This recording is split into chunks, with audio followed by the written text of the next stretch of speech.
Googleetik hitz egingo dugu merkatuan dauden tipologia publizitario desberdinei buruz, eta batez ere ikusiko dugu zein jokaera daukagun mugikorraren aurrean. Ez dakit jakingo duzun, baina gaur egun behar baino gehiago erabiltzen dugu mugikorra, hori esaten digute. Baina nik pentsatzen dut mugikorra beharragatik erabiltzen dugula, eta horregatik da oso garrantzitsua lotzea mikromomentuekin.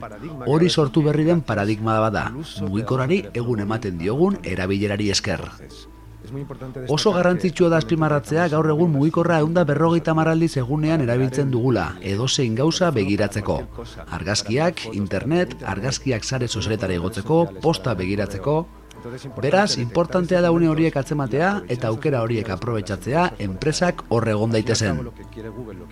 Azken finean, Googleek nahi duena da mundu guztiak nahi duena, informazioa milimetrora eta momentuan eskaintzea.